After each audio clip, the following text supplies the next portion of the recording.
Magandang araw mga ka-solar. So muli nagbabalik ang inyong ka-solar, si Solarens.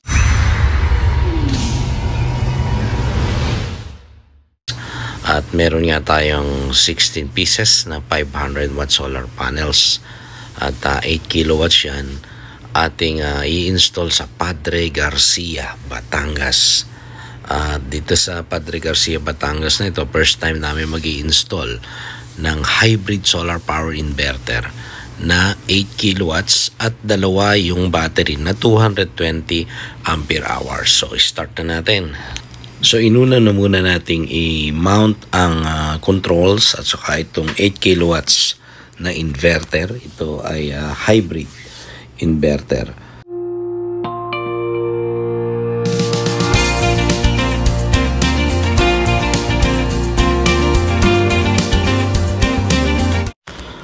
At binalikan natin yung battery kasi hindi kayang ikarga sa isang dalahan lang, kaya kinuha natin yung battery sa warehouse, 2 piraso yan.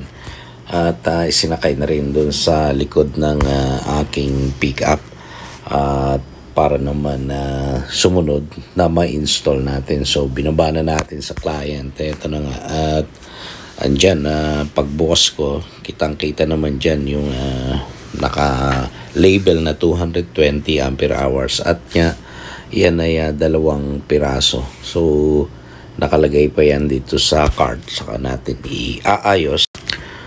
Medyo may challenge lang dito sa pwesto kasi medyo magipit. So tuloy-tuloy tayo.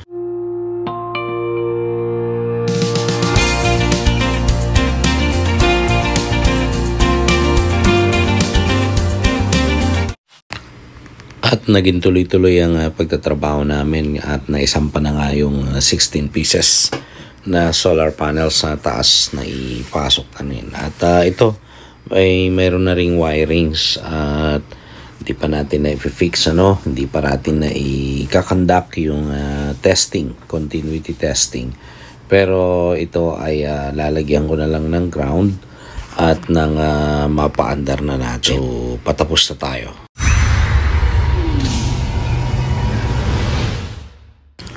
So ipapakita ko muna yung mga solar panels sa taas, at sisilipin natin. Gagamit tayo ng drone para makita ang arrangement ng mga solar panels.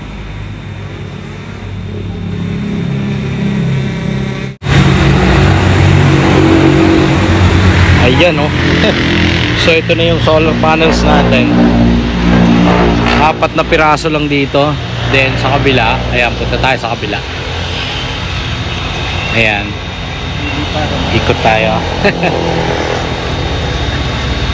So dito nakalagay ay 12 pieces.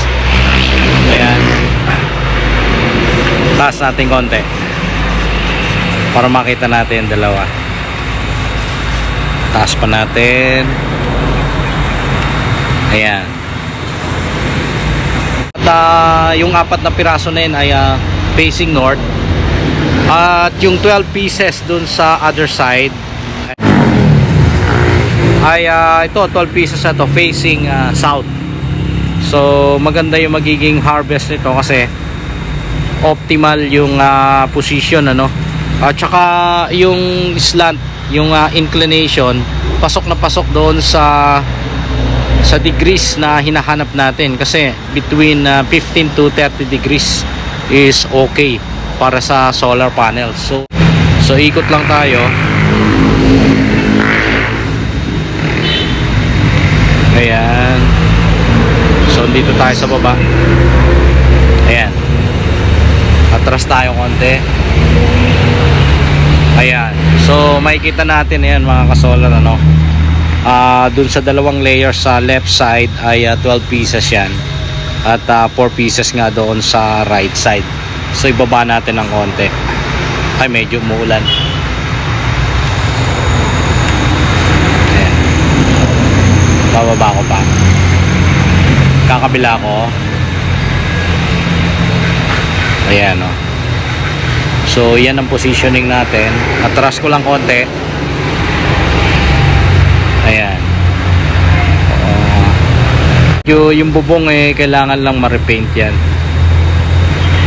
At okay na, good to go na yan. So mag-terminate na tayo para makita natin dun mamaya, no?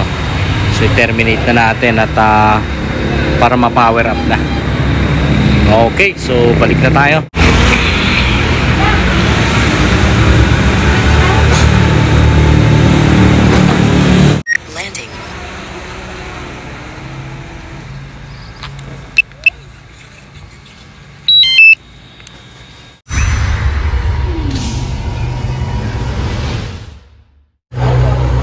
So ayun mga ka-solar, ano? Natapos na naman ang isang installation natin ng 8 kilowatts. Ayan.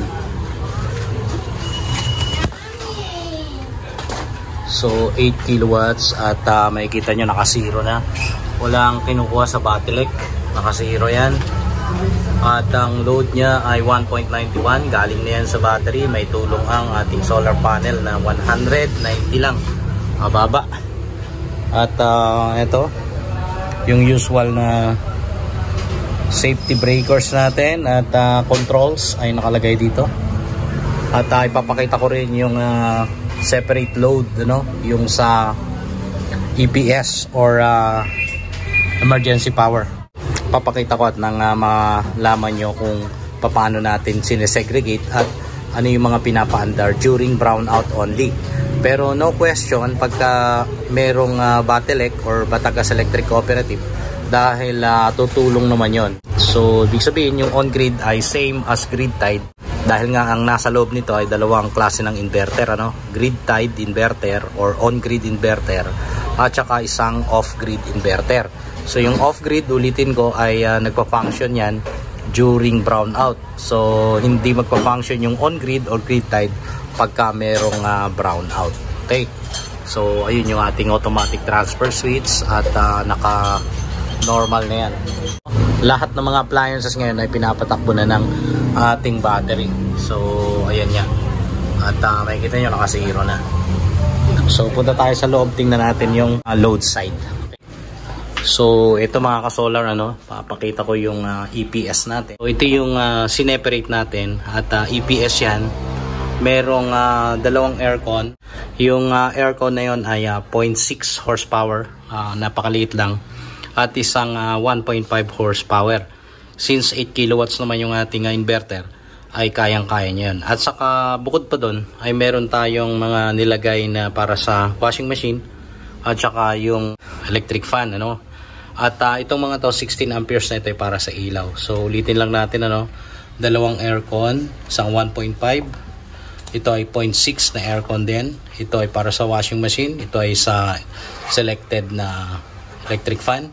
At ito ay sa mga ilaw lahat. So, 6 mga ating sineperate. Kaya may markings tayo dito. Ayan, nakahiwalay yan. So, yan ang ating load side. So, ito lang. Pag nag-brownout, ano, itong mga to ay walang kuryente. Kasi ang magpa-function na sa ating inverter ay sasaluhin ng ating off-grid inverter. At ito na yung EPS or load side, ano? Load side ng inverter. So kung makikita nyo, ito, galing yan dun sa inverter natin. Kumuha tayo ng linya at nakaparel na yan lahat dito at kaya may bus bar tayo, no? So dito na lahat nagkaroon ng distribution yan. Papunta dun sa 6 na supply ng EPS or emergency power system. So pasasarahan na natin, ano, para tuloy-tuloy na nating matapos.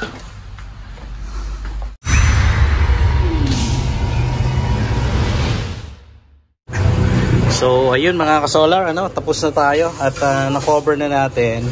Ito na, medyo madilim lang, pero kung makikita nyo dito, ayan, ito yung sa SPD1 natin, ano, PB1, SPD2, PB2. So dalawang strings yan, ano, at AC SPD sa grid at ATS control at yung load natin. So functioning na to, ayan, kung makikita nyo, walang pumapasok galing sa Batelec. Naka-zero yan. At ang load nila sa bahay 1.26. At kumukuha lahat yan sa battery. Ayan. So 1.4 galing sa battery, 1.3 ang load. So hintay na lang na bumaba yan, ano, itong charge ng battery, pero matagal pa to kasi almost full ang charge nito mula pa kanina. Kaya matagal-tagal magagamit ito. Kung sakaling aabot ng mababang charge or low level ay sakayan kukuha galing sa Battelec. Pero umaga na yun, bukas or madaling araw. So yun mga kasolar, maraming salamat sa panonood. Usap tayo sa susunod na video at ang inyong kasolar, si Solarens.